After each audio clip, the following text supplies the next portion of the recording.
Bonjour tout le monde. Aujourd'hui, on va entamer un nouveau chapitre qui est le chapitre des hémopathies malignes.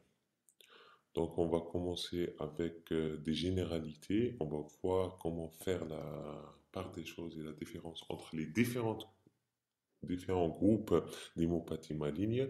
Et comme ça, vous arriverez à faire la différence entre leucémie lymphome, leucémie aiguë et leucémie chronique, les syndromes lymphoprolifératifs et les syndromes myéloprolifératifs. Voilà. Donc, on va commencer avec c'est quoi une leucémie aiguë, c'est quoi un lymphome.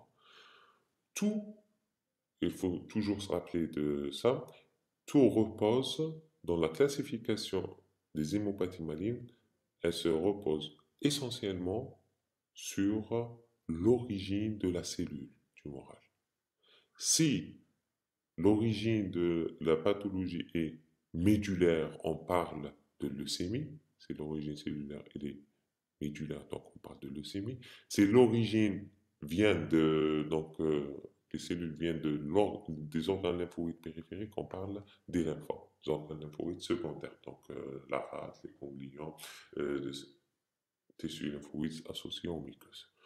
Donc voilà la première différence entre leucémie et lymphome. Quand l'origine des cellules est médulaire, donc on parle des leucémies. Quand l'origine des cellules et les organes lymphoïdes périphériques secondaires, donc les organes lymphoïdes secondaires, on parle de lymphome. Donc voilà, si on a l'origine des cellules tumorales vient de la moelle, donc l'origine est médulaire, donc on parle de leucémie. Si l'origine est les organes lymphoïdes secondaires, on parle de lymphome. Ça, c'est la première. euh, il faut faire la part des choses entre ces deux entités. Ensuite, on a quatre types de leucémie. Si c'est aigu, on parle de leucémie aiguë, tout dépend de l'évolution. On va voir la différence entre leucémie aiguë et leucémie chronique. Et comme on l'a déjà euh, vu dans l'hématopoïèse, il y a la lignée myéloïde et la lignée lymphoïde. Quand ça touche la lignée lymphoïde pour la leucémie aiguë, on parle de leucémie aiguë myéloplastique. Quand ça touche la lignée lymphoïde, c'est la leucémie aiguë lymphoplastique. Quand les leucémies chroniques touchent, donc c'est la lignée myéloïde qui est touchée, on parle de leucémie myéloïde chronique. Quand c'est la lignée lymphoïde qui est touchée, on parle de leucémie lymphoïde chronique. Tout d'abord, il faut faire la différence entre leucémie aiguë et leucémie chronique. Leucémie aiguë, par définition, c'est un blocage, donc toutes les leucémies viennent de la moelle. Donc il y a une cellule souche qui va se différencier, s'engager dans une lignée, ensuite il y aura une différenciation. Quand il y a un blocage, donc normalement on a la cellule souche qui va donner des progéniteurs, de précurseurs, ensuite des cellules matures qui vont donner les différents éléments figurés du sang qui sont les globules blancs, les globules rouges et les plaquettes. S'il y a un blocage de cette différenciation, il n'y a plus de un stade immature, on aura donc l'accumulation de ce qu'on appelle blast. Donc quand il y a un blocage, il n'y a plus de cellules matures, donc il y a un blocage à un stade avancé, un stade immature. Donc on n'aura que des blasts. Et il y aura une prolifération de ces blasts, donc et l'expansion clonale, on parle de leucémie aiguë. Quand il y a une prolifération de blasts suite à un blocage de maturation et une prolifération excessive de blasts, on parle de leucémie aiguë. Donc les cellules différenciées ne sont plus fabriquées. Du coup, il y aura les signes d'insuffisance médulaire. Donc ça, c'est le premier point, c'est la leucémie aiguë. C'est une prolifération que l'on a d'une cellule souche avec arrêt de différenciation. Voilà, ça c'est le premier point. Deuxième point, ce blocage, il peut toucher la lignée myéloïde, donc on parle de leucémie aiguë myéloplastique. Il peut toucher la lignée lymphoïde, on parle de leucémie aiguë lymphoplastique. Vous voyez, donc sur ce schéma, que le blocage se situe à un stade précoce. Donc, on aura des cellules qui sont jeunes, il y aura prolifération de ces cellules jeunes qui ne sont pas différenciées. Donc, on aura l'accumulation de blasts au niveau de ce qu'on appelle l'expansion blastique. au niveau médullaire et ça va retentir, donc on n'aura plus de cellules fonctionnelles. C'est pour ça l'évolution, elle est brutale, parce qu'il y a un blocage de maturation, du coup, il n'y a plus de cellules fonctionnelles, du coup, il y a des manifestations cliniques qui vont se révéler rapidement. Voilà, ça c'est le premier point. Si il n'y a pas un blocage de maturation, par contre, il y a une anomalie. C'est toujours l'origine de ces proliférations, c'est une lésion au niveau de l'ADN, que ce soit pour les leucémie aiguë ou bien le leucémie chronique, etc., ou pour les lymphomes.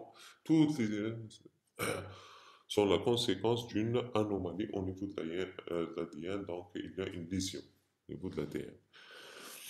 Donc, par contre, si on n'a pas un blocage de maturation et on n'a que la prolifération avec une différenciation qui va se faire le plus normalement, mais il y a une anomalie qui va induire une prolifération anormale, excessive. Par exemple, prolifération augmentée des granuleux. On va avoir ce qu'on appelle la leucémie myéloïde chronique. Donc, la différence entre leucémie aiguë et leucémie chronique, leucémie aiguë, il y a un blocage de maturation à un stade immature, donc on aura une prolifération des cellules jeunes et matures. Par contre, dans la leucémie chronique, il n'y a pas un blocage de maturation, du coup, il y aura une prolifération, il y aura une différenciation. Donc, on aura une prolifération surtout des cellules plus ou moins matures, que ce soit la lignée myéloïde, surtout les granules, donc on parle de leucémie myéloïde chronique. Quand la prolifération touche les lymphocytes, surtout B, on parle de leucémie lymphoïde chronique. Mais c'est une prolifération qui est anormale. Donc, et ça va donner l'expansion d'un clone, donc, suite à une anomalie clonale. Donc, voilà la différence entre leucémie aiguë et leucémie chronique sur ce schéma. Donc, vous voyez que à la leucémie aiguë, il y a un blocage et arrêt de différenciation, donc et prolifération des cellules immatures jeunes. Et là, il n'y a pas un blocage de maturation, il y a une anomalie clonale qui va engendrer une prolifération qui est augmentée avec différenciation normale, ce qu'on appelle les leucémies chroniques. Cette évolution, elle est brutale parce qu'il n'y aura plus de cellules fonctionnelles. Là, il y a des cellules, donc l'évolution elle est chronique, elle s'installe progressivement, donc ce qu'on appelle la leucémie chronique. Donc voilà la différence entre leucémie aiguë et leucémie chronique sur ce schéma. Donc pour récapituler ce qu'on vient de dire, donc, leucémie aiguë, blocage de maturation avec prolifération de cellules immatures. Donc, ça, on a vu ce schéma dans l'hématopoïèse, cellules souches qui donnent des progéniteurs qui vont s'engager dans des lignées et donner des précurseurs. Et chaque précurseur va donner différentes cellules qui vont se différencier et subir une maturation pour donner des polynucléaires, des monocytes, des eosinophiles, des érythrocytes, globules rouges, plaquettes. Donc, les éléments figurés sont les éléments matures qui quittent la moelle et donc, ils vont exercer leur rôle au niveau du sang ou bien au niveau des tissus. Quand il y a un blocage à un stade immature, avec prolifération de ces cellules jeunes, ce qu'on appelle les blastes, donc on parle de leucémie aiguë. Si ça touche la lignée myéloïde, leucémie aiguë myéloplastique, si ça touche la lignée lymphoïde, c'est la leucémie aiguë lymphoplastique. Donc l'évolution, elle est rapide, brutale, c'est pour ça c'est aigu. Et leucémie parce que ça vient de la moelle. Pour les leucémies chroniques, quand là, il n'y a pas un blocage de maturation, donc la différenciation, elle va se faire plus normalement. Mais il y a une anomalie clonale. Donc voilà, il y aura une différenciation, mais il y a une prolifération excessive. Si la prolifération touche la lignée myéloïde et les granuleux, donc on parle de leucémie myéloïde chronique, qui fait partie des syndromes myéloprolifératifs, et on va voir c'est quoi les syndromes myéloprolifératifs. Et si ça touche la lignée lymphoïde, surtout lymphocyte B, on parle de leucémie lymphoïde chronique, et qui fait partie des syndromes lymphoprolifératifs. Donc voilà la différence. Donc déjà, leucémie et lymphome. Leucémie, c'est pointé par médullaire. Lymphome, pointé par les organes lymphoïdes secondaires. L'origine de la cellule tumorale. C'est ça la base des classifications des hémopathies malignes. Ensuite, la différence entre leucémie aiguë et leucémie chronique. Leucémie aiguë, il y a deux types. Et ensuite, leucémie chronique. Dans les leucémies chroniques, on a leucémie myéloïde chronique et leucémie lymphoïde chronique. Ensuite, on a deux syndromes. On a le syndrome lymphoprolifératif et le syndrome myéloprolifératif. C'est quoi le syndrome lymphoprolifératif? Donc, Le syndrome lymphoprolifératif regroupe les LLC et les lymphomes qui se développent aux dépens des organes lymphoïdes secondaires. Ça, c'est les syndromes lymphoprolifératifs. Et il y a les syndromes lymphoprolifératifs B, il y a les syndromes lymphoprolifératifs T. Et il y a les syndromes lymphoprolifératifs de bas grade, c'est-à-dire à petites cellules, je répète à chaque fois, l'origine de la cellule. Ces cellules sont de petite taille, donc on parle de syndrome lymphoprolifératif à petites cellules de bas grade, donc il est indolent, c'est pas agressif. Et il y a les cellules, les lymphomes de haut grade, généralement c'est des cellules de grande taille. Donc voilà les différents syndromes lymphoprolifératifs. Pour les syndromes myéloprolifératifs, qui est des prolifératifs myélo. Vous voyez? Donc myélo, c'est la ligne myéloïde. Prolifératif, il y a une prolifération excessive. Si la prolifération touche les granules, donc on parle de la leucémie myéloïde chronique. Si ça touche une prolifération, donc il y a une anomalie au niveau de cellules souches, donc au niveau de c'est une hémopathie maligne, et qui donne une prolifération excessive des érythrocytes, des globules rouges. Donc on parle de polyglobulie, c'est le contraire de l'anémie. Donc il y a une prolifération excessive qui n'est pas normale. Donc on aura une augmentation des globules rouges, de l'hématocrite et de l'hémoglobine, les trois, ce qu'on appelle la polyglobulie vraie. Donc ça, c'est la polyglobulie de Packs. Si ça touche la lignée plaquettaire, donc augmentation de la synthèse des plaquettes, on parle de thrombocytémie essentielle. C'est un syndrome myéloprolifératif. Si le tissu hématopoïétique est remplacé par de la fibrose, ensuite c'est la rate qui va prendre le relais de... Donc elle va reprendre l'hématopoïèse.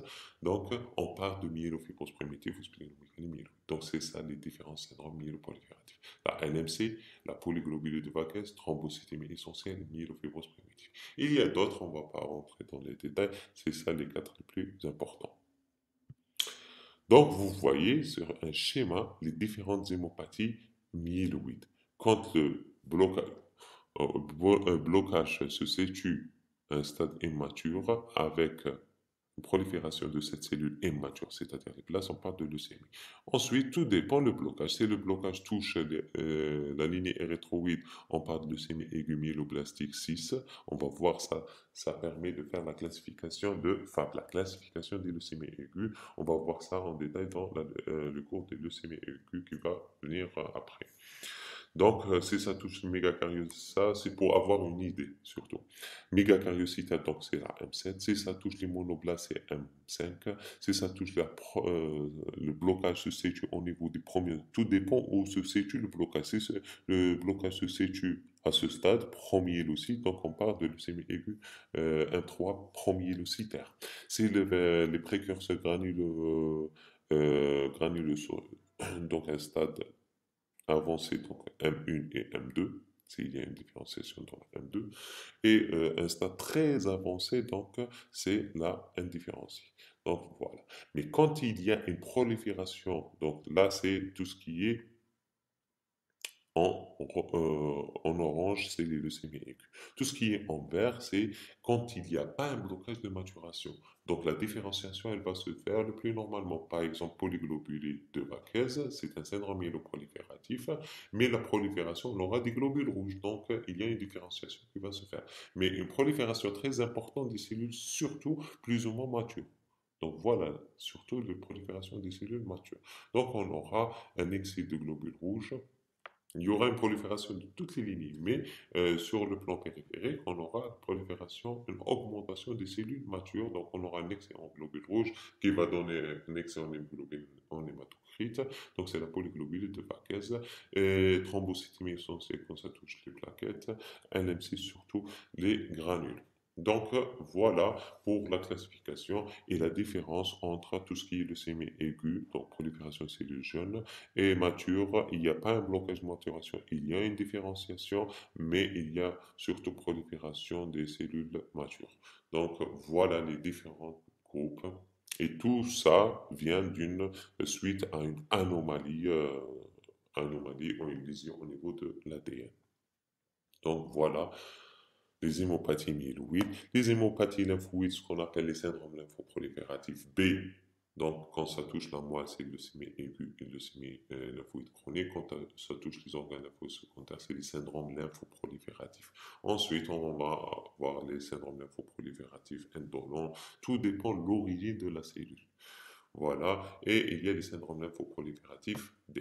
T. Donc, voilà schématiquement les différents groupes des hémopathies malignes. Ça, c'est pour résumer et introduire le chapitre des hémopathies malignes.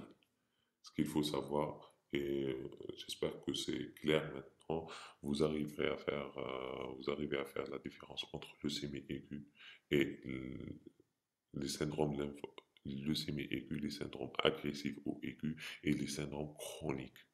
Voilà.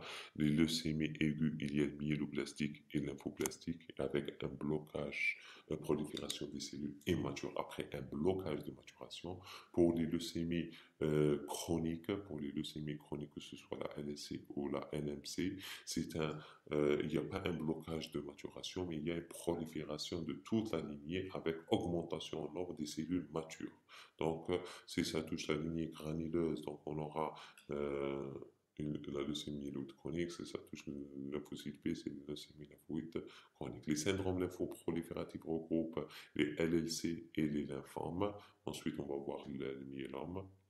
Donc voilà, et on a le myéloïde, c'est les syndromes myéloprolifératifs. Quand il y a une prolifération de la lignée érythroïde, donc on parle de polyglobulite érythroïde, donc polyglobulite vaqueuse, mégacariocytaires, donc les mégacariocytes, les mégacardioblastes, les plaquettes, donc on parle de thrombocytémie essentielle, granuleux, c'est la NMC. Et les autres syndromes myélodysplasiques, on a vu que les syndromes myélodysplasiques, je vous ai déjà expliqué, donc d'une façon simple, c'est quand c'est une anomalie qualitative de la moelle qui survient surtout après un âge avancé. Donc, on voit cette pathologie surtout chez les sujets âgés. Après, donc, on va entamer ce qu'on appelle les leucémies aiguës, qui constituent une urgence diagnostique et thérapeutique. C'est une urgence parce qu'il y a un blocage à un stade immature et on n'aura plus de cellules fonctionnelles. Du coup, on aura les conséquences de l'insuffisance médulaire qui peuvent être graves et ces anomalies, et cette insuffisance médulaire peut mettre en jeu le pronostic vital du patient. Donc, on vient de voir, leucémie aiguë, c'est quoi? C'est une prolifération clonale. On a dit toutes ces pathologies sont la conséquence d'une anomalie en lésion au niveau de l'ADN. Donc, il y a une sélection de clones, une anomalie génétique qui va donner un blocage de maturation et blocage de différenciation. Du coup, il y aura des cellules à un stade immature, donc on aura des cellules immatures, ce qu'on appelle les blastes, et ces blastes vont se proliférer. Donc, c'est une prolifération clonale et maligne de cellules hématopoïétiques immatures, ce qu'on appelle les blastes, qui sont bloqués dans leur processus de différenciation. Ces blastes, ils vont envahir la moelle, puisque le sémi-aigu, donc point de départ, il est médulaire. Ils vont envahir la moelle. Ensuite, quand la moelle sera dépassée, il y aura passage au niveau du sang, donc le sang périphérique, envahissement du sang périphérique, et l'envahissement des organes hématopoïétiques, les autres comme la rate, le ganglion, le foie. Et puisque le tissu sanguin il est liquide, donc tous les organes peuvent être touchés, et les organes hématopoïétiques et les organes non hématopoïétiques comme la peau, la gencive, système nerveux central. On aura dans les solides, on parle de métastase, mais là, les hémopathies, on parle d'envahissement des organes non hématopoïétiques ou de localisation. Voilà. Donc, c'est un phénomène d'expansion clonale, s'accompagne, puisqu'il n'y aura plus de cellules fonctionnelles et il y aura prolifération de ce clone, donc les autres lignées vont être déprimées et il n'y aura pas de cellules fonctionnelles. Donc, les conséquences, c'est une insuffisance médulaire qui est quantitative. Et Elle peut toucher la lignée lymphoplastique, on parle de leucémie aiguë lymphoplastique. Elle peut toucher la lignée myéloïde, c'est la leucémie aiguë myéloplastique. Sur le plan épidémiologique, ce qu'il faut dire que les LAM sont plus fréquentes chez l'adulte et l'âge médian est de 65 ans et la LAL elle est plus fréquente chez l'enfant. L'étiologie reste inconnue. Ça, mais il y a des facteurs favorisants qui interviennent dans le phénomène la leucémogénèse, donc le risque leucémogène. Il y a des facteurs génétiques qui prédisposent à l'apparition d'une leucémie aiguë quand on a une anomalie de trisomie 21, l'anémie de Fanconi qu'on a vu déjà dans la plasie médullaire. Les facteurs environnementaux, donc chimiothérapie, quand les patients sont exposés pour une autre tumeur solide ou une autre hémopathie à la chimiothérapie, ils peuvent développer une leucémie aiguë. C'est parmi les complications des radiations ionisantes, tabagisme, benzène, pesticides. Donc le tabac et le stress il est incriminé pratiquement dans toutes les pathologies, surtout néoplasiques. Les maladies préleucémiques, donc les syndromes myéloprolifératifs. Donc on a dit que les syndromes myéloprolifératifs, c'est une prolifération sans qu'il y ait un blocage. Parmi les complications des syndromes myéloprolifératifs, ils peuvent se développer vers une leucémie aiguë. C'est-à-dire, non seulement il y a la prolifération, à un stade, à un moment donné, donc il y aura un blocage de maturation. Donc il y a l'apparition d'une leucémie aiguë, apparition du clone leucémique, et on parle de leucémie aiguë, donc c'est parmi les complications du syndrome myéloprolifératif et du syndrome myélodysplasique. Comme dans les syndromes lymphoprolifératifs, on a dit qu'il y a l'indolent et il y a l'agressif. L'indolent peut se développer vers l'agressif. Voilà, c'est syndrome myéloprolifératif et syndrome myélodysplasique peuvent développer vers une leucémie aiguë. L'origine infectieuse, le bébé, elle est incriminée dans les ALAL de Burkitt et l'HTLV.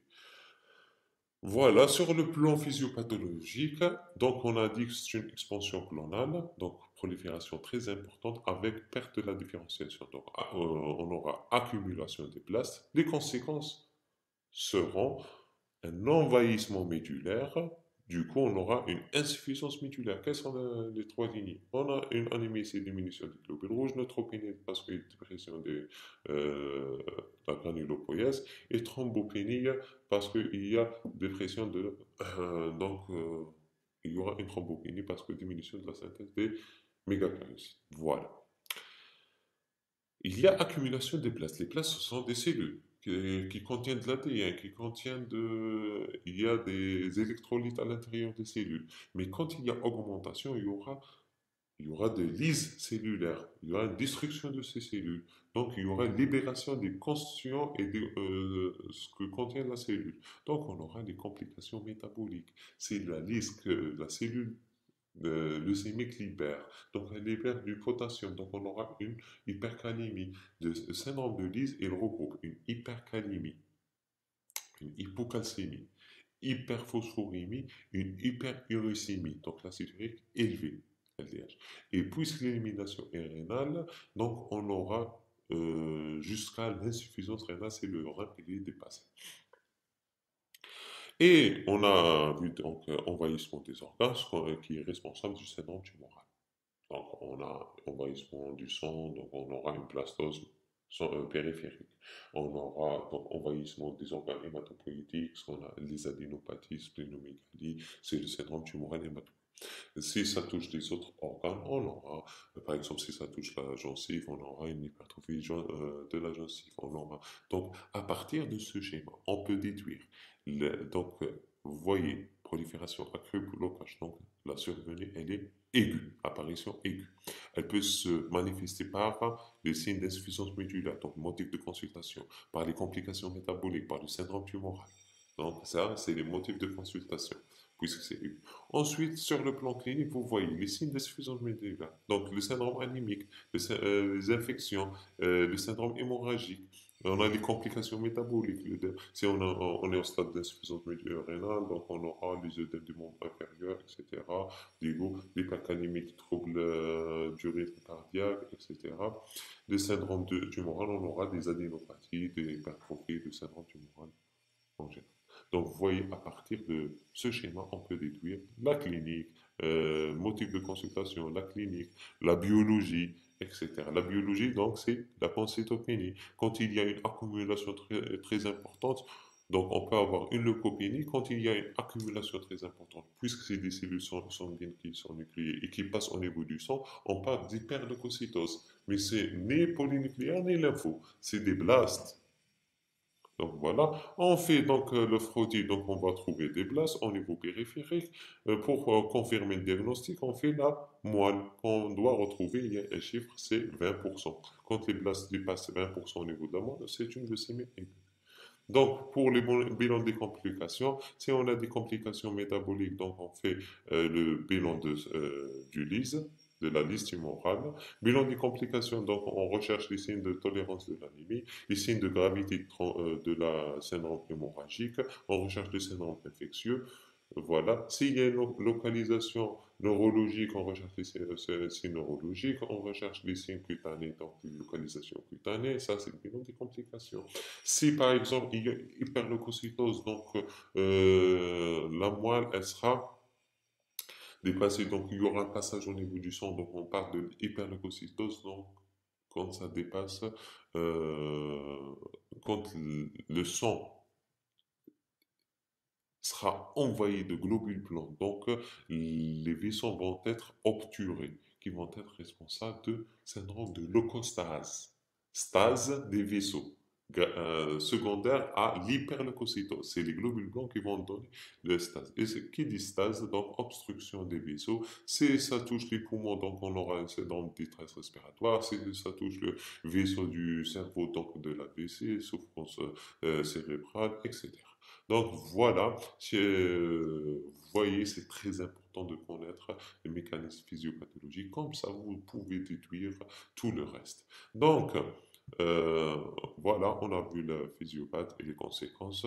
Donc, on va rapidement passer sur le reste. Donc, puisqu'une question de pathologie, donc on va voir l'étude clinique, circonstances découvertes, on a parlé des altérations d'état général, syndrome d'insuffisance sanguine, donc soit anémie, soit thrombopénie, soit neutropénie, donc syndrome infectieux, syndrome hémorragique ou bien syndrome anémique, les douleurs osseuses parce que l'expansion elle est médulaire, donc on aura une douleur au niveau de la moelle, des os, syndrome tumoral, soit des signes d'hyperviscosité qui sont secondaires, il y a une viscosité augmentée parce que c'est par les leucocytes, donc hyperleucocytose, syndrome de liste tumorale.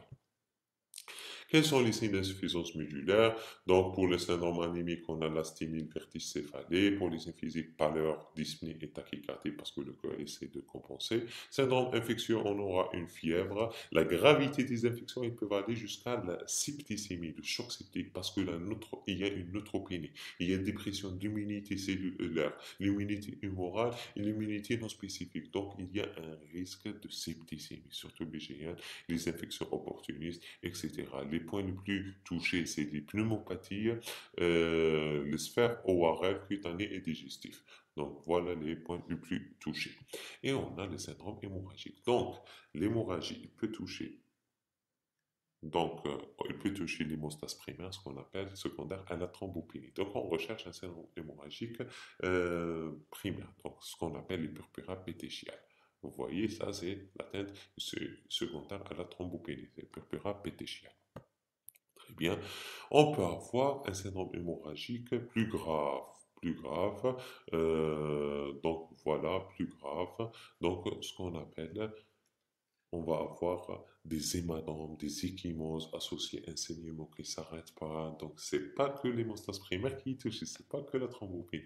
C'est ce qu'on appelle, quand il y a un syndrome hémorragique grave dans la leucémie aiguë ou bien il faut suspecter la CIVD. C'est quoi la CIVD? Je vais ouvrir des parenthèses sur. On va détailler un petit peu c'est quoi la CIVD parce que c'est très important. Vous aurez affaire à des malades qui présentent CIVD. Les CIVD, on ne la voit pas seulement dans le leucémie aiguë. Dans tout état inflammatoire, par exemple quand le patient ou bien post-traumatique ou bien en gynéco-obstétrique, donc quand il y a un état inflammatoire, donc excès de stimulation que ce soit des polynucléaires, des monos. Donc, il y a une libération des cytokines qui vont solliciter, donc stimuler la coagulation. Pour être simple, ils vont stimuler en excès la coagulation par libération de facteurs tissulaires, lésions vasculaires, etc. Donc voilà, et il y a par exemple dans la leucémie aiguë, surtout la leucémie aiguë promyélocytaire 3, la LAM3, la LAM3, donc elle a des grains, les places sont riches en grains, même des pathologies. Donc, ils vont libérer des facteurs procoagulants qui vont déclencher la coagulation. La coagulation, on aura la formation de microthrombées partout dans le corps. Donc, c'est une coagulation disséminée. Coagulation disséminée qui se fait au niveau vasculaire, ce qu'on appelle la coagulation intravasculaire disséminée, par la formation de microthrombées, donc déclenchement excessif de la coagulation, avec diminution de fibrinolyse. Donc il y a un déséquilibre entre la coagulation et fibrinolyse. Donc il y aura formation de cailloux partout. Qui dit formation de cailloux, c'est-à-dire thrombose. Et ces cailloux, qu'est-ce qu'ils vont consommer? Qu'est-ce qui va former ces cailloux? C'est les facteurs de l'hémostase primaire qui sont essentiellement les plaquettes fibrinogènes, les plaquettes. Donc on aura une thrombopénie, fibrinogène bas et consommation de facteurs de coagulation, fibrinogène et les autres facteurs. Donc on a vu déjà dans l'hémostase, donc on aura thrombopénie. Deuxième des choses, donc le tone céphaline activé qui explore la voie endogène et la voie commune, donc qui est allongée, donc c'est les facteurs de coagulation qui sont consommés, et le taux de prothrombine qui est bas, c'est-à-dire la voie exogène, essentiellement facteur 7 et 1, donc diminution des facteurs de la voie exogène et la voie commune. Donc il y aura une consommation excessive. Du coup, on aura thrombopénie, TP bas, TCA allongé, fibrinogène bas. Et puisqu'il y a de la fibrinolyse toujours, donc il y aura produit de dégradation de la fibrine et des complexes solubles qui sont pathognomoniques de la CIVD. Donc voilà c'est quoi la CIVD. On le suspecte quand il y a un syndrome hémorragique grave. On peut avoir première étape qui est l'étape CIVD qui est compensée, on retrouve un syndrome hémorragique, l'hémostase primaire, quelques échémoses, etc. C'est pour ça, devant toute leucémie, il faut faire bilan d'hémostase à la recherche d'une CIVD biologique qui va se manifester après par un syndrome hémorragique qui est caractéristique, un syndrome hémorragique diffus, avec associé de purpura pétéchiale, avec des échymoses, un saignement en nappe, en cardiographique. Donc, quand le patient en point d'injection, on voit que ça saigne et ça ne s'arrête pas, on fait suspecter la CIVD. Donc, voilà, c'est quoi CIVD et la gravité du syndrome des signes d'insuffisance médulaire, donc le syndrome anémique jusqu'à l'intolérance, syndrome infectieux jusqu'à choc septique et le syndrome hémorragique jusqu'à la CIVD.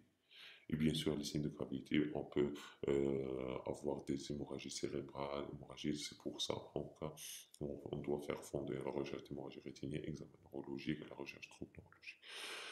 Donc voilà les signes d'insuffisance médulaire. On a, deuxième point, c'est le syndrome tumoral.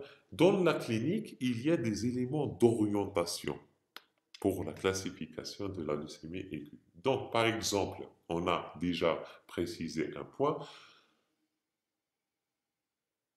le syndrome hémorragique CIVD, on peut l'avoir dans toutes les leucémies, différents types de leucémies, mais elle est spécifique de la leucémie aiguë.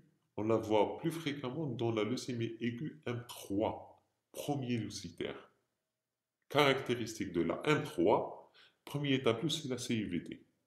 Donc voilà. Par exemple, le syndrome tumoral, les adénopathies, les polyadénopathies, splénomégalie, hépatomégalie, on les voit beaucoup plus dans les LAL, parce que c'est des lymphes. Donc, lymphoblastes, un zooanthropique pour les ganglions, donc on aura des adénopathies, hépatomégalie, splénomégalie. Également pour M4, M5, surtout les formes hyperleucocytaires. Donc, on aura une localisation, donc on a un syndrome tumoral, surtout dans ces trois types, LAL, LAM4, LAM5. Par exemple, si on a des adénopathies, on pense beaucoup plus à une LAL.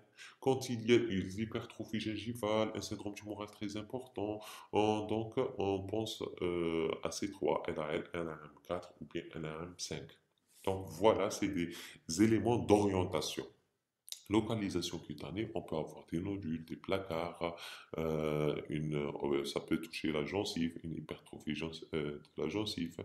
Donc ça, c'est des placards, localisation cutanée. Il peut toucher le système neurologique, surtout les formes hyperleucocytaires. Donc on aura des signes d'hypertension crânienne comme le céphalée-vomissement, une atteinte des nerfs crâniens comme par exemple cliniquement on a un strabisme, etc. Et on doit rechercher les signes l'atteinte neurologique par des PL. On fait une PL et on fait l'étude cytologique de LCR à la recherche de blast qui signe la localisation ménagère. Donc voilà, elles sont plus fréquentes lors des rechutes et il y a des patients qui sont à risque de développer une localisation, surtout les fonds hyperleucocytaires, M4, M5, etc. M4, M5 et LAL. C'est pour ça qu'il y a des types de leucémie qu'on doit faire des PL systématiquement, même si on n'a pas de signe neurologique. On doit faire ce qu'on appelle le traitement prophylactique par de la PL et on injecte une chimiothérapie en intratégrale. Par exemple, les formes hyperleucocytaires, même si on n'a pas de signe neurologique, on doit rechercher une atteinte neurologique, même si on n'a pas de signe clinique. Voilà, les autres atteintes, donc atteintes des gonades, c'est les sites sanctuaires, donc les testicules, les ovaires, comme le système nerveux central, l'hypertrophie gingivale, l'éteinte osseuse, et les tumeurs localisées. Quand les blastes forment une tumeur, on appelle ça les chloromes, qui sont de siège variable et de nature plastique. Voilà. Le syndrome de leucostase, quand il y a une hyperleucocytose, donc la circulation, donc il y aura un encombrement au niveau de la, donc il y a un excellent globule blanc, donc il y aura stase des vaisseaux par des globules blancs. Donc ça peut toucher les vaisseaux cérébraux, ce qu'on appelle leucostase cérébrale, on aura confusion, agitation, coma jusqu'à l'AVC ischémique, leucostase pulmonaire, dyspnée c'est le syndrome de distress respiratoire. Les syndromes hémorragiques par coagulopathie, ce qu'on appelle CIVD, qui se voit surtout dans la LAM promyélocitaire par libération des protéines et des grains, parce que M3, ils sont riches en grains qui vont libérer ces grains. Donc, ces grains, ils ont une activité procoagulante qui vont déclencher la coagulation et exposent à un risque hémorragique majeur, notamment cérébro-méningé. Qu'est-ce qu'on doit faire? On a la clinique, on a les éléments d'orientation. Donc, première chose, et le premier diagnostic à évoquer devant les signes d'insuffisance médulaire, c'est la leucémie aiguë. On doit rapidement faire l'hémogramme. L'hémogramme, on va retrouver soit une pancytopénie, diminution des globules blancs, de l'hémoglobine, des plaquettes. Quand il y a un taux de globules blancs, donc c'est la moelle, elle va libérer beaucoup de globules blancs, on peut avoir une hyperleucocytose. Ce qui est sûr, on a généralement une neutropénie et une lymphopénie. Voilà, c'est un élément d'orientation. Si on a une monocytose au niveau périphérique des monocytes, donc ça oriente vers la NAM4. Hémoglobine, une anémie qui est normocytaire, normochrome, arégénérative d'origine centrale, souvent inférieure à 7. Les plaquettes, une thrombopénie qui est d'origine centrale. On n'a pas de taux de rétique dans les plaquettes. Donc, qu'est-ce qu'on doit faire? Une moelle pour voir l'origine centrale ou périphérique. Donc, rapidement, on fait un frottis sanguin pour confirmer nos données hématométriques. Qu'est-ce qu'on va retrouver? La présence. On peut, donc l'absence de blast au niveau du frottis sanguin n'élimine pas le diagnostic parce que le point de départ est médulaire. Donc la moelle, elle est indispensable. Mais au niveau du frottis, on peut trouver des cellules blastiques. On a vu dans l'hématopoïèse, plus la cellule elle est jeune, plus elle est donc, je vais revenir sur le schéma de l'hématopoïèse. Plus la cellule elle est jeune, plus elle est de grande taille. Plus la cellule elle est jeune, plus le noyau prend toute la cellule. Plus la cellule est jeune, plus le noyau il a une chromatine qui est fine et nucléolée. Et plus la cellule elle est jeune, plus le cytoplasme est riche en ARN, il est hyper basophile. Donc c'est ça les caractéristiques des blastes, puisque le blocage il est à un niveau immature, donc ça donne des cellules immatures qui sont les blastes. Donc c'est des cellules de grande taille avec un rapport 1 sur P, c'est le noyau qui prend pratiquement toute la cellule élevé. Donc le rapport noyau sur cytoplasme, donc il est élevé parce que le noyau il est de grande taille. La chromatine elle est fine et nucléolée, le cytoplasme il est basophile. Ensuite, on a les granulations. Si on a des granulations, donc on s'oriente vers la leucémie aiguë myéloblastique. Si on n'a pas de granulation, on s'oriente beaucoup plus vers LAL. Ça, c'est des éléments d'orientation.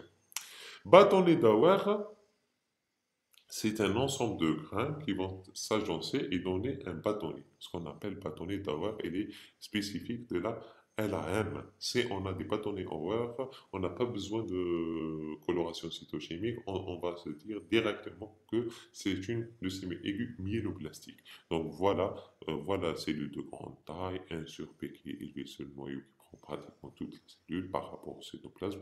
Chromatine et il y a un nucléole, vous voyez le nucléole, et on a des grains. Les grains orientent vers LRM. Ici, on a bâtonné, c'est pathognomonique de sémi-aiguë myéloplastique.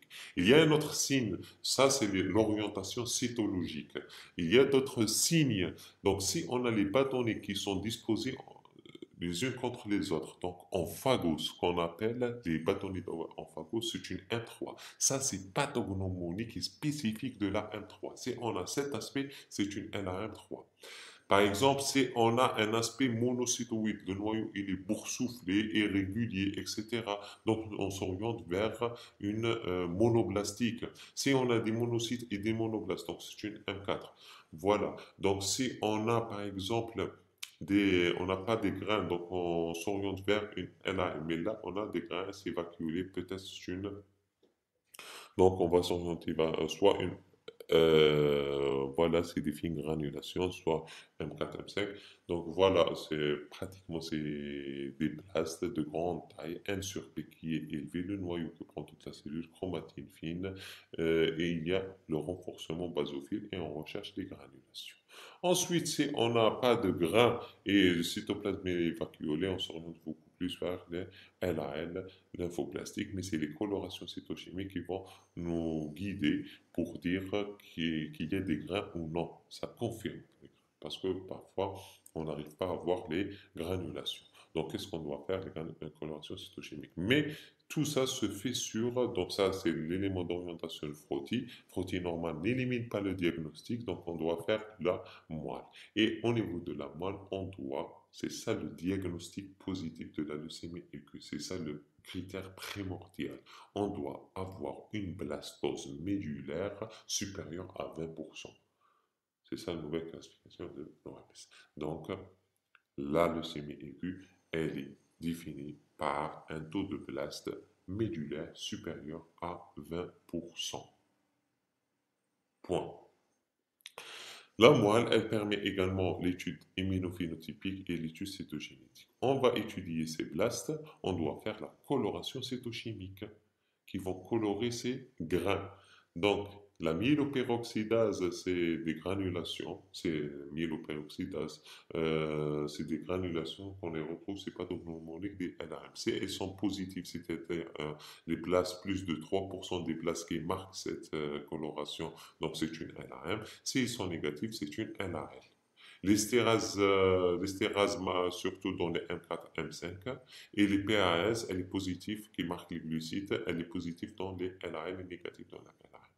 Donc voilà les colorations cytochimiques. Donc on a vu le diagnostic, donc éléments d'orientation clinique.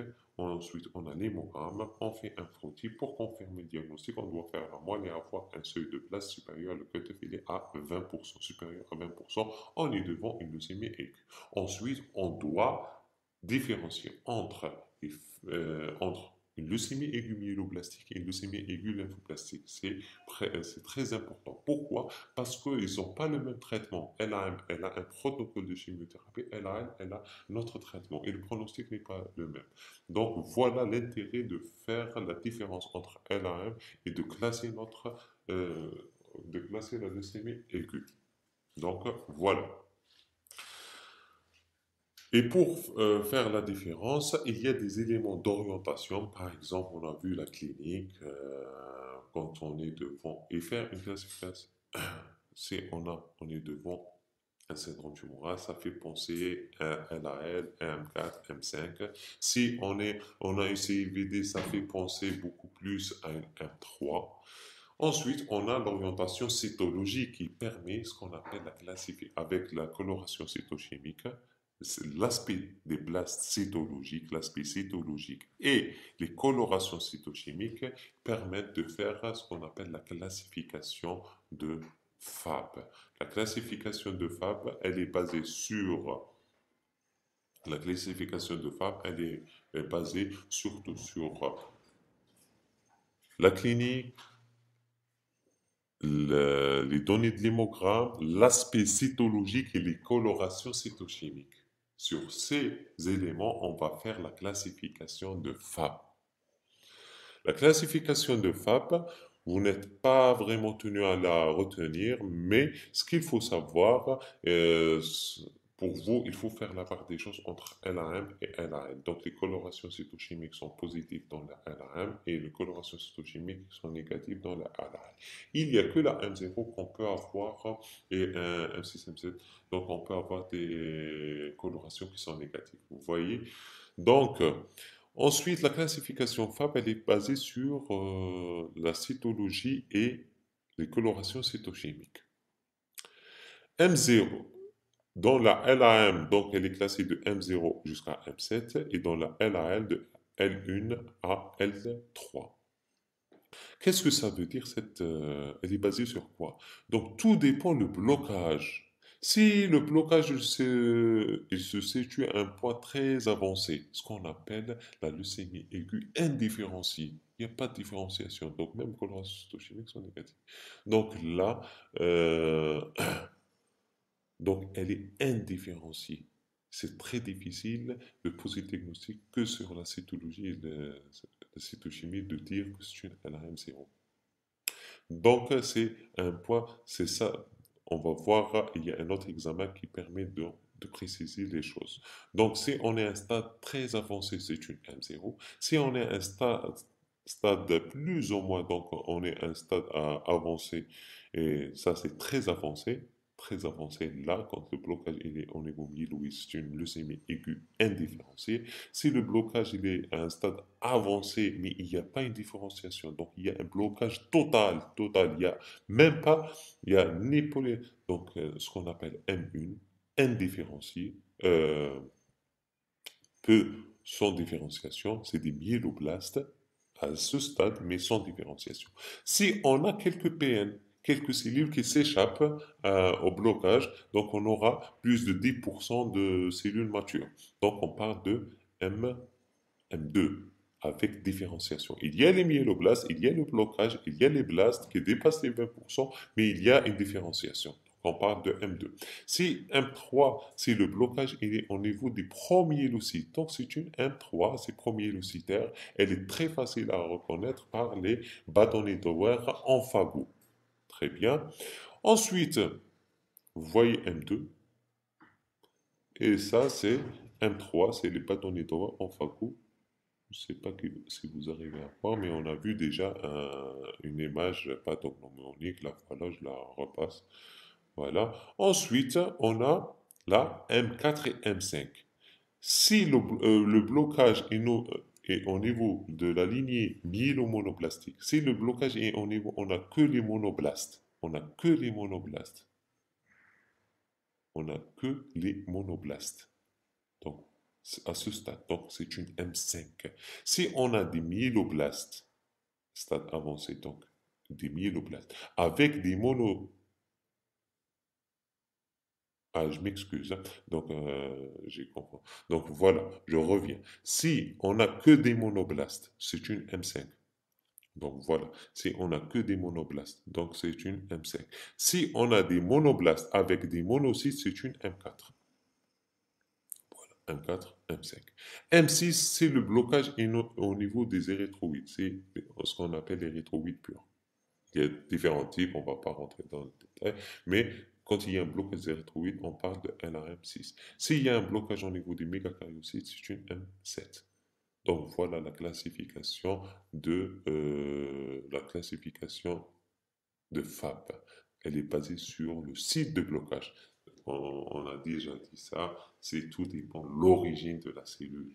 Si la cellule à un stade très avancé, c'est indifférencié M0. C'est un stade avancé, mais il n'y a pas de différenciation, donc blocage au niveau de ces myéloblastes, donc on parle de M1.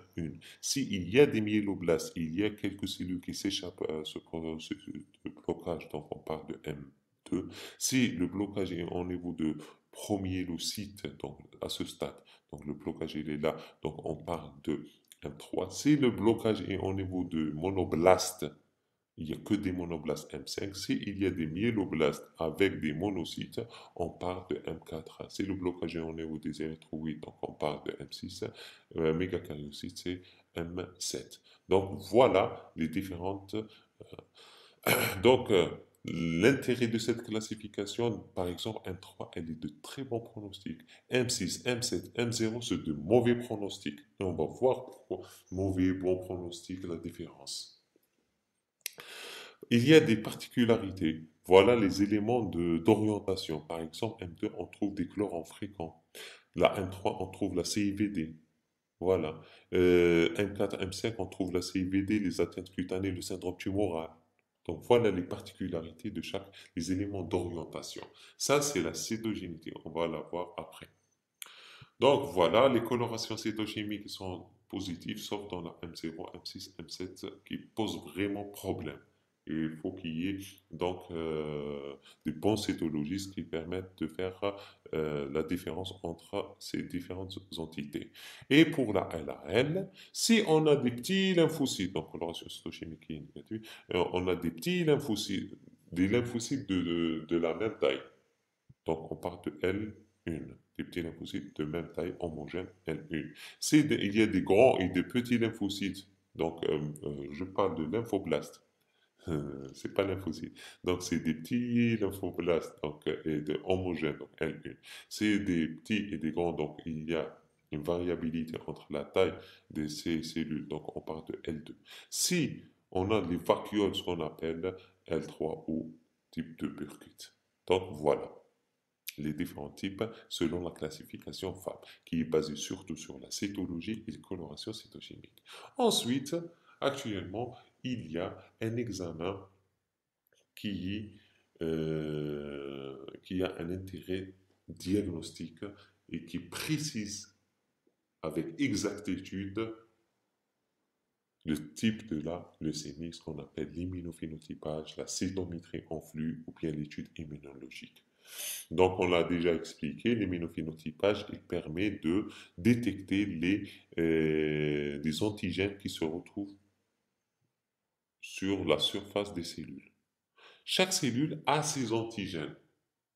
Ces antigènes sont collés à la paroi. C'est l'identité de la cellule. Ce qu'il faut savoir que plus la cellule jeune, il y a des marqueurs qui sont sur la surface, plus on avance, il y a des marqueurs qui disparaissent, et il y a d'autres marqueurs de lignée spécifiques à la lignée qui apparaissent.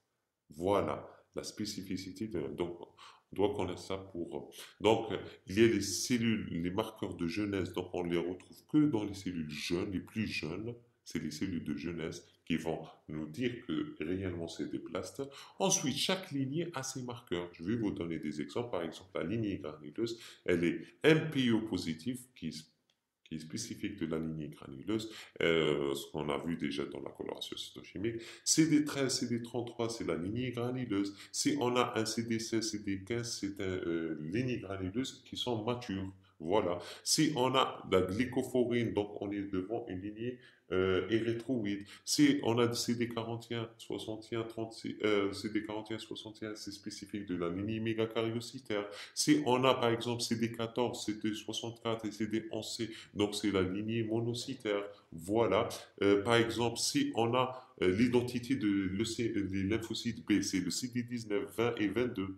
L'identité des lymphocytes T, c'est le CD5, CD7, CD3. Et ça, c'est l'identité des M, 13, 33 et la myéloperoxydase. Donc, grâce à ces marqueurs, donc on ramène un échantillon, on fait un marquage et ces anticorps qui sont dirigés contre ces différents clusters de différenciation, ces antigènes qui sont collés à la paroi. Donc, on va envoyer des anticorps qui sont marqués un fluorochrome qui vont mettre une couleur. Donc, voilà. Ensuite, on va analyser. D'abord, on doit faire sélectionner les cellules blastiques, ce qu'on appelle le gating de cellules. Voilà. Après la sélection des cellules grâce à un marqueur qui est le CD45, on le trouve dans toutes les cellules, mais caractéristique des blastes, c'est des CD45 qui sont faibles. Ensuite, quand on sélectionne notre population, on va lancer des marqueurs de jeunesse, le CD34, HLA-DR. S'ils sont positifs, donc c'est réellement, ce sont des blastes. Ensuite, on commence. On envoie les marqueurs myéloïdes. S'ils sont positifs, donc c'est une LAM. Ensuite, tout dépend. S'il y a un blocage mature, donc on a des marqueurs de M0, et il y a des marqueurs M1, il y a des marqueurs. Donc, plus on avance, plus il y a des marqueurs qui apparaissent, qui disparaissent, et grâce à cette spécificité, on va classer notre patient selon la classification FAB. Ou bien il y a une autre classification nouvelle, c'est la classification OMS,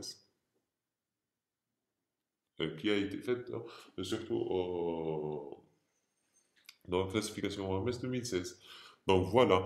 Et on a l'immunophénotypage permet de nous dire est-ce que c'est M ou bien L. Donc on lance les marqueurs et on va voir ce qui est positif, ce qui est négatif. Ce qui est positif, donc on est dans cette lignée. Si c'est négatif, c'est pas cette lignée, c'est l'autre lignée. Donc en fonction de la positivité de ces marqueurs. Et plus on avance, plus il y a des marqueurs qui apparaissent et d'autres qui disparaissent. Ensuite, tout dépend le stade de blocage. Le stade de blocage, ça nous permet de dire on est leucémie aiguë, par exemple dans les lymphoblastiques, il y a différents stades de maturation. Donc, grâce à ces marqueurs qui apparaissent et disparaissent, donc on va classer notre leucémie. On est en pré-B, en pré-B, en pro-B, LALB mature ou bien LALT. Donc voilà, ça nous permet de faire cette classification. Donc voilà, vous n'êtes pas, donc j'espère que vous avez compris le principe. Et pourquoi on fait cette classification? Parce qu'il y a une différence de pronostic. Chaque leucémie a son pronostic. Par exemple, LALT, elle est de mauvais pronostic que la LALB. La pré-B, elle est de mauvais pronostic. Donc, ça dépend. Donc, ils ont une valeur pronostique. A été mauvais pronostic. Par exemple, M0, M6, M7 sont de mauvais pronostics.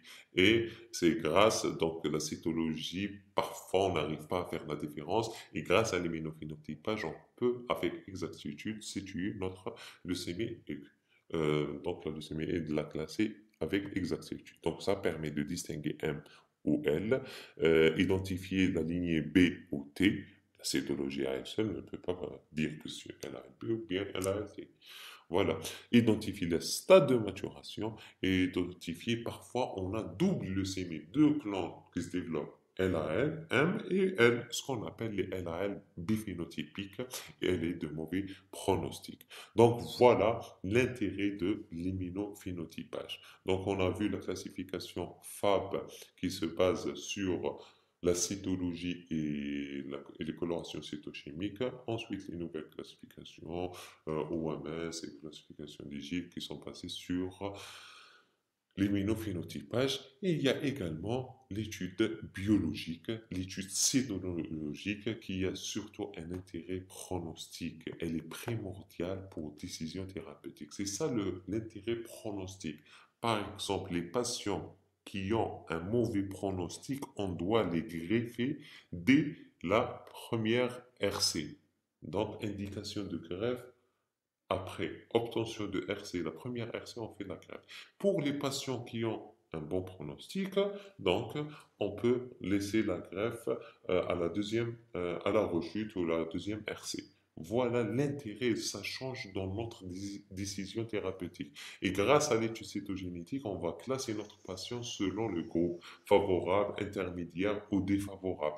Et le groupe favorable, surtout ce qu'on appelle les CPF, on a la translocation 15-17, elle est spécifique de la M3, qui confère à la pathologie bon pronostic. Donc vous voyez, la 15-3 ou bien 15-17, pardon, 15-17, la translocation 15-17, la PML rare.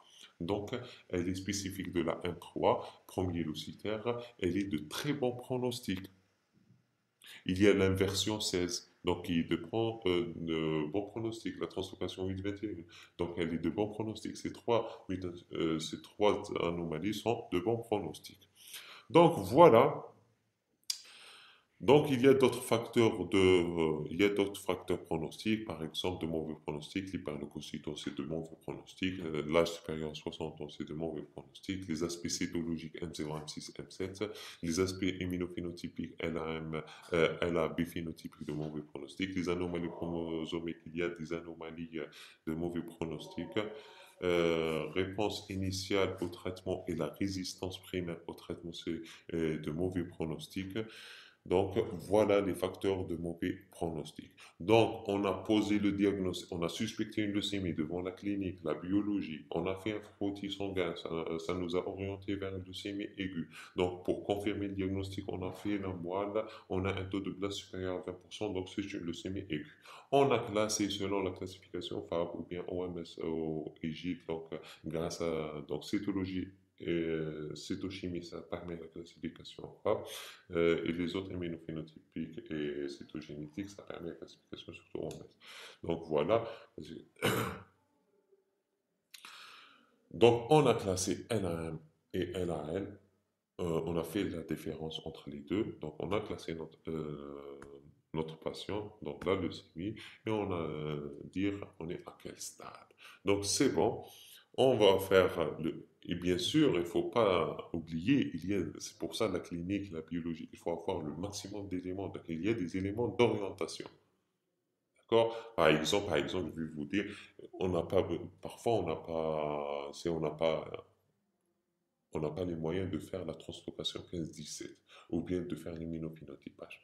Donc, si on a une clinique avec CVD tableau initial, avec à la cytologie le signe pathognomonique des bâtonnets d'Auer en fagot. Donc, c'est une M3, sans discussion.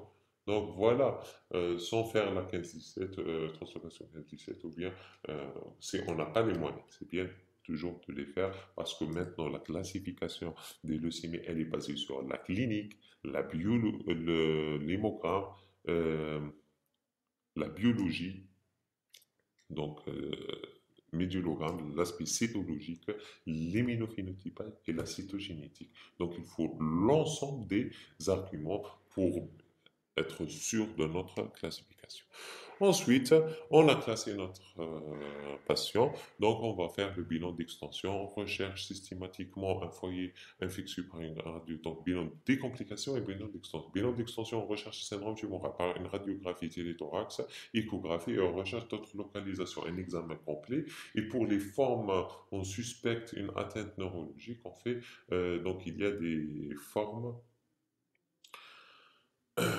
Donc, on fait une ponction lombaire à la recherche d'une atteinte neurologique.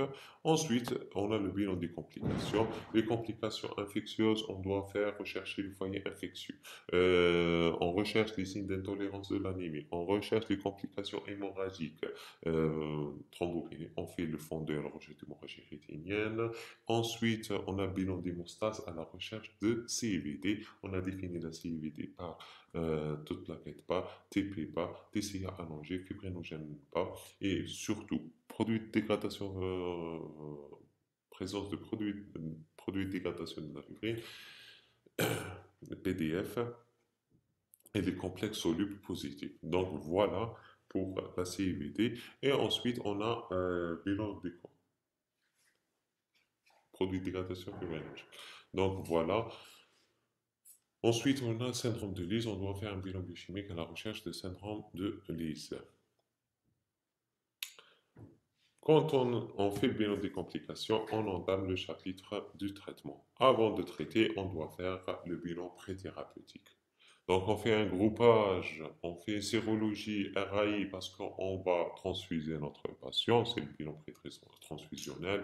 On fait un bilan rénal, bilan hépatique, ionogramme, etc. Parce qu'on va utiliser de la chimiothérapie qui est métabolisée essentiellement au niveau du foie et éliminée au niveau des reins. On fait électrocardiogramme, échographie cardiaque à la recherche d'une souffrance myocardique qui contre-indique les anthracyclines qui fait partie de la chimiothérapie. La leucémie aiguë constitue une urgence thérapeutique parce que le début est brutal et il y a des signes d'insuffisance sanguine.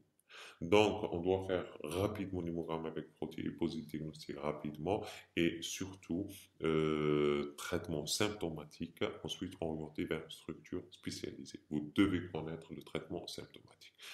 Donc, traitement symptomatique, c'est traiter les complications. Si on a une anémie, donc on doit transfuser par des globulaires phénotypés.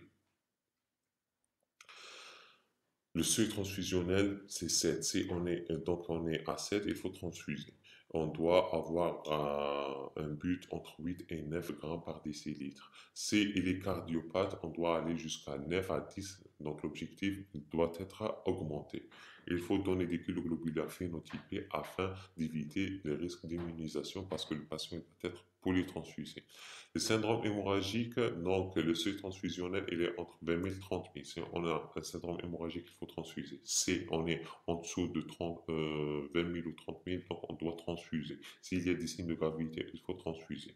Donc on donne transfusion de CUP et de CSP, mais de préférence CUP parce que ça provient d'un seul donneur. Les corticoïdes à dose hémostatique, c'est donner des corticoïdes à faible dose qui vont agir surtout sur l'hémostase primaire, ils vont agir sur la paroi vasculaire. Ils ont une action sur la paroi vasculaire. On donne du dicinol, etc. Les antifibrillaires. Donc, syndrome infectieux, on isole notre patient, l'hygiène corporelle, les mesures d'hygiène et on recherche un foyer infectieux. On commence surtout si on a une neutropénie, on doit faire la conduite à tenir devant une neutropénie fébrile qui consiste à commencer une double antibiothérapie empirique, donc à large spectre pour recouvrir le maximum de germes. Les complications métaboliques, il y a de l'hyperlosion. Donc, pour diminuer la viscosité du syndrome de Lise, il faut hyperhydrater. Si on a une hyperuricémie, il faut l'allopérinon pour diminuer l'acide urique. Si on a une hypercalémie, on donne un chélateur qui est caïxalate. Si on est devant une insuffisance rénale, on peut donc voir avec une néphrologue jusqu'à la dialyse. Donc, on peut arriver même jusqu'à la dialyse. Et il y a des complications hémorragiques, donc, pardon, complications hémorragiques majeures qui est la CIVD. Je répète encore une fois, la complication majeure du syndrome hémorragique, surtout M3. M3, il est de très bon pronostic. Le problème, c'est le stade initial. Si on gère l'urgence, et je crois qu'il peut se faire, le traitement d'urgence doit se faire dans n'importe quelle structure en urgence. C'est pour ça que vous êtes tenu à connaître euh, le traitement symptomatique et de connaître comment poser le diagnostic, surtout les choses qui sont urgentes. La CVD, comme coagulation intravasculaire disséminée. Donc, on a un syndrome hémorragique suspect. Donc, il y a une thrombopénie. On fait bilan d'hémostase d'orientation. Donc, TP bas, TCA allongé, fibrinogène bas. Donc, ça nous oriente vers CIVD. Si on a les autres réactifs de la CIVD qui sont PDA, produits de dégradation de fibrinogène. Donc, on a euh, on a PDF qui sont positifs et complexo-lu positifs, donc c'est une CVD. On doit commencer le traitement. Qu'est-ce qu'on doit faire? On transfuse par des plaquettes, donc on va ramener ce qui manque. Il manque des plaquettes, on ramène des plaquettes. Il manque des facteurs de coagulation, on doit ramener des facteurs. On trouve tous les facteurs dans les PFC, produits frais congelés, plasma frais congelé. Voilà. Donc voilà, donc le but du traitement, c'est préserver le pronostic immédiat par le traitement des complications qui consiste en traitement symptomatique, obtention d'une rémission complète elle est définie par disparition de syndrome tumoral, l'examen clinique normal, l'hémogramme normal, moins de 5% de place, et obtenir une guérison par la greffe de moelle osseuse si on a un donneur HLA compatible. Le traitement spécifique, donc vous allez, après avoir jugulé l'urgence, vous allez orienter le patient en structure spécialisée. Donc, là, on va commencer la chimiothérapie. Le traitement de la leucémie aiguë consiste à un traitement d'induction pour réduire la masse et restaurer l'hématopoïèse. Traitement de consolidation, donc après avoir obtenu la RC, on doit consolider pour réduire la maladie résiduelle qu'on ne voit pas. Voilà, donc il y a d'autres méthodes qu'on peut détecter la maladie résiduelle. Et on a maintenir la rémission complète par traitement d'entretien, surtout dans les LAL. 3. Et la greffe de moelle osseuse chez les patients de mauvais pronostic. Et si on a un patient avec un donneur HLA compatible. Et surtout l'allogreffe. Voilà. Le but du traitement d'induction, il diffère. C'est pour ça c'est important de faire de différencier entre LAM et LAL. Donc, traitement LAM, il consiste à introduire une chimiothérapie donc à base d'anthracycline pendant 3 jours et l'aracitine pendant 7 jours, ce qu'on appelle le protocole 3+7. Et ensuite, on a la consolidation par l'aracitine à haute dose. Et l'allogreffe, c'est on a un donneur HLA compatible. Pour la M3, la promyélocitaire qui est de bon pronostic. Pourquoi elle est de bon pronostic? Donc le traitement, on a un traitement spécifique de la M3, c'est-à-dire puisqu'elle est bloquée à promyélocyte. Donc il y a un traitement qui permet de faire de différencier les blastes en PN. Donc on aura un résultat qui est très satisfaisant grâce à ce qu'on appelle l'acide transrétinoïque, ce qu'on appelle l'ATRA. Donc, l'ATRA permet d'obtenir des taux de guérison, bien sûr associés à la chimiothérapie, ou bien il y a une nouvelle molécule comme l'arsenic, donc qui donne des résultats très satisfaisants jusqu'à 98% des cas. C'est pour ça, c'est c'est une leucémie de euh, très bon pronostic. Pour LAL, c'est le même principe, donc il y a induction, mais le principe diffère. Le protocole est différent. On a plusieurs protocoles. L'ancien protocole, c'est le protocole des 28 jours, le protocole de Lenker. Il y a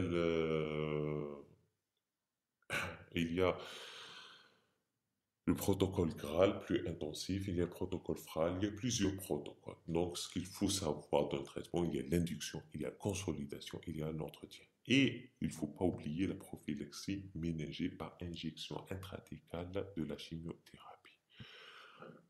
Les résultats, donc on a des rémissions complètes qui arrivent jusqu'à 70% pour les LAL, 80% pour les LAL. Voilà, la greffe de moelle guérit son premier RC, c'est LAM, deuxième RC, c'est LAL. Donc voilà, pour la leucémie aiguë, il faut suspecter les messages donc, les plus importants à transmettre. Il faut suspecter une leucémie aiguë, savoir suspecter donc tout signe d'insuffisance médulaire, c'est une leucémie aiguë jusqu'à preuve du contraire, donc on doit éliminer une leucémie aiguë. Donc si on a, donc cliniquement, on a le tableau d'insuffisance médulaire, on fait l'hémogramme, on a des cytopénies. Ensuite, on a l'hémogramme, on a des cytopénies, une pancytopénie ou bien l'hyperleucocytose. Eh bien, ensuite, on fait un frottis sanguin, on va retrouver des blastes. L'absence de blastes n'élimine pas le diagnostic. On doit indiquer la moelle. On a vu les indications de moelle. On fait la moelle. Donc, on fait la moelle. Pour poser le diagnostic, on doit avoir taux de place supérieur à 20%. C'est bon. Ensuite, il y a les différents autres examens. Donc, cytologie, il y a déjà des éléments d'orientation. La cytologie et coloration cytochimique permet la classification de FAB. LAM, LAL, LAM 0 jusqu'à 7 et LAM, LAL1 jusqu'à LAL3.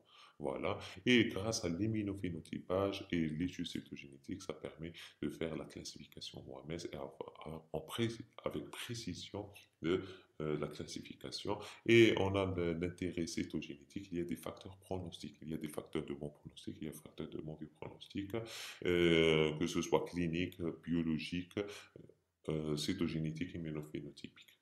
Voilà, et surtout, notre élément, c'est la réponse au traitement. Ensuite, on fait le bilan d'extension, on a le bilan des complications. Complications, on a le syndrome anémique. C'est ça le plus important, c'est le bilan des complications parce que ça constitue une urgence thérapeutique. Il y a le syndrome anémique, les signes de tolérance, syndrome hémorragique, surtout la CIVD. Il faut demander le bilan d'hémostase. Et la CIVD, elle est définie, je répète, euh, toute plaquette bas. Euh, TP qui est bas, TCA il est allongé, fibrinogène diminué, produit de dégradation de fibrinogène, la fibrine donc positif, et on a un complexe soluble qui est positif. Ensuite,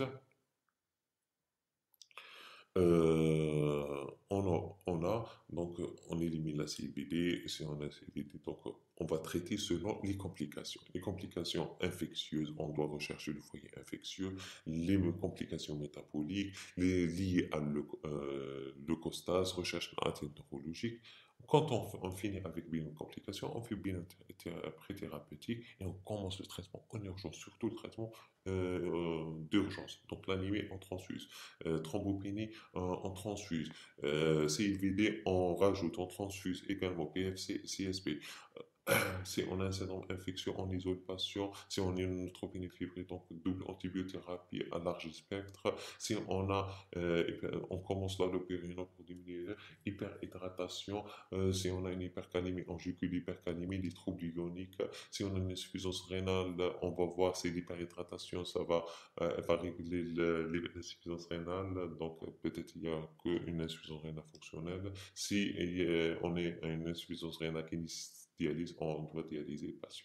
Donc ça, c'est le traitement symptomatique. Ensuite, le traitement spécifique, il est basé surtout sur la chimiothérapie, une induction pour réduire la masse tumorale et rétablir l'hématopoïèse. Et l'objectif, c'est d'obtenir une rémission complète, c'est-à-dire un examen clinique normal, un hémogramme normal et un taux de glace au niveau de la moelle, parce qu'on refait la moelle pour évaluer, doit être inférieur à 5%.